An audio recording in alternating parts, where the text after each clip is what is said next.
Manifesto में आपका कुछ है नहीं ट्रैफिक को लेकर कि जो स्कूल के टाइम में सदर क्षेत्र है बहुत ज़्यादा जाम लगता है, उस पर क्या प्रयास हुआ? और दूसरा है कि एक परीक्षा पे चर्चा आपका देखा है मैनिफेस्टो में, इसमें प्राइवेट स्कूल में ही किया है, तो सरकारी स्कूल में आपका क्या रोल रहा है 4 सालों में? देखिए, ये जो पहले आपके दूसरे प्रश्न का उत्तर दें कि आप इसको बांट करके देख सकते हैं प्राइवेट स्कूल और सरकारी स्कूल। हमने तो प्रयास अपना बच्चों के बीच में किया है, और आपको बता दें कि हम रेगुलर बेसिस पर काउंसलिंग का काम करते हैं बच्चों के बीच में।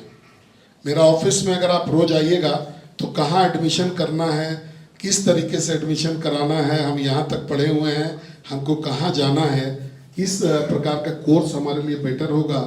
अगर कोई बीमार व्यक्ति आता है कि हमको किडनी का प्रॉब्लम है तो रांची में हम किस डॉक्टर से दिखाएं, या हमको हिंदुस्तान भर में कहाँ जाना है, ये सब काउंसलिंग मेरा परम धर्म है।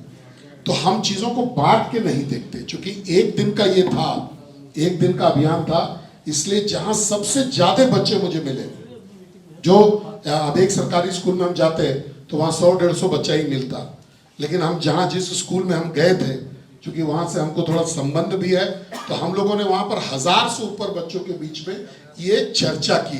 तो हमको लगता है कि नंबर्स इसमें ज़्यादा इम्पोर्टेंट है बनिस्पत इस बात से कि कहाँ हम गए, पहला। दूसरा क्या आपने प्रश्न पूछा था?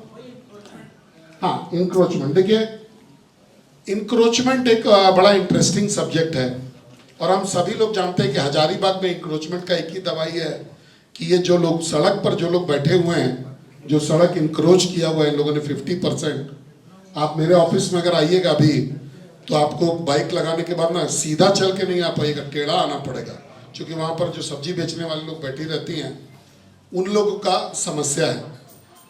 तो बड़ा आसान है कि आप किसी को अपने रोजगार से मुक्त करवा दीजिए और ट्रैफिक से शहर को निजात दिला दीजिए, लेकिन अच्छा तब रहेगा कि जब इनको हम लोग पहले रिहैबिलिटेट करें, इनको कहीं पर जगह दें, हम लोग उनको वहाँ पर बसाएं, और उसके बाद फिर कभी भी हजारीबाग की सड़कों पर जैसे अन्य बड़े शहरों में होता है कि किसी को इंक्रोच नहीं करने दें। और हम इस बात के स्ट्रॉन्ग बिलीवर हैं कि पहले रिहैबिलिटेट कीजिए और फिर उसको ये कीजिए, उसको अपने जगह से उतारिए। तो इसी के चलते ये है। अब मैं आपको अपने प्रयासों के बारे में बताऊं कि रघुवर जी के शासन में वेल्स ग्राउंड के बाहर में बहुत सारा गुमटी बनाया गया था, और एक पूरी योजना बनी थी बस स्टैंड के पास में कि इनके लिए एक मार्केट बना करके इनको शिफ्ट कराने का। वर्तमान सरकार ने इन दोनों कामों को आगे नहीं बढ़ाया, ये बोलते हुए कि हम लोगों के पास इस चीज के लिए पैसा नहीं है, फंड नहीं है, इसीलिए वो पूरा स्कीम जो है लंबित है। लेकिन हजारीबाग शहर को जरूरत है कि वो जो स्कीम है उस पर काम हो, और जितने भी सड़क पर लोग हैं, स्ट्रीट वेंडर्स, उनको अपने स्थान पे ले जाया जा सके और शहर को जाम से मुक्त कराया जा सके। रिपोर्ट कार्ड पेश हो रहा है आज 1 साल का, कितनी उपलब्धियां हैं? देखिए, हर फील्ड में हमने प्रयास किया कि उपलब्धि हो, कोई भी फील्ड, चाहे वो गरीब से जुड़ा हुआ हो, अमीर से जुड़ा हुआ हो, संस्कृति से जुड़ा हुआ हो, धर्म से जुड़ा हुआ हो, क्षेत्र के विकास से जुड़ा हुआ हो, या आप समझिए कि क्षेत्र में खेल के विकास से जुड़ा हुआ हो। इन सभी चीज़ों पर हम लोगों ने काम किया है, और अपने परंपरा के अनुरूप 2020 से हमने एक जवाबदेह जनप्रतिनिधि के रूप में, जब ये मैं दूसरा टर्म में आया तो मुझे लगा कि मुझे अपने किए गए कार्यों का रिपोर्ट कार्ड पेश करना चाहिए, ताकि अगर कोई कमी हो रही हो तो उसका ज्ञान मुझे हो सके, और अदरवाइज जनता को जो है ये मालूम हो सके कि मैं क्या करना चाहता हूँ। तो आज इस किताब का लोकार्पण हम लोग कर रहे हैं। ये एक ई बुक है, जो है इलेक्ट्रॉनिकली उपलब्ध होगा तमाम लोगों को। आप लोगों को इसकी हार्ड कॉपी दी जा रही है ताकि आप इसका अध्ययन कर सकें।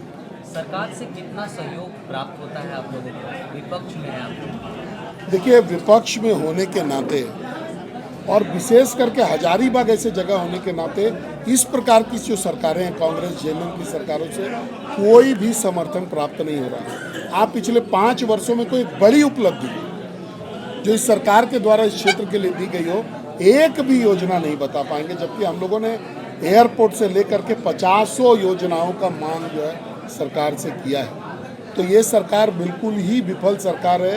ये केवल बालू, कोयला और ट्रांसफर का उद्योग चलाने वाली सरकार है।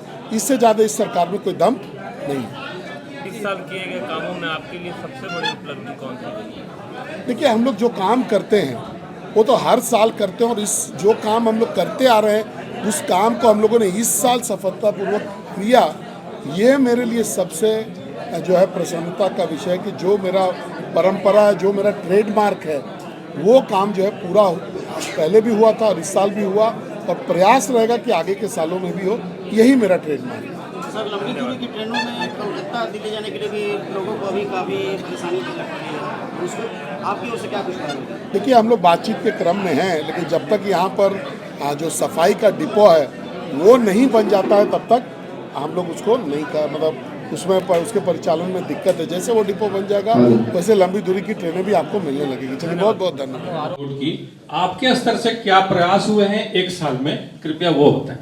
देखिए, रिंग रोड का जो मैटर है वो केंद्र सरकार से रिंग रोड को छोड़ दिया गया था। एक तरफ चूंकि बन गया इसलिए दूसरी तरफ में बनाने का छोड़ दिया गया था।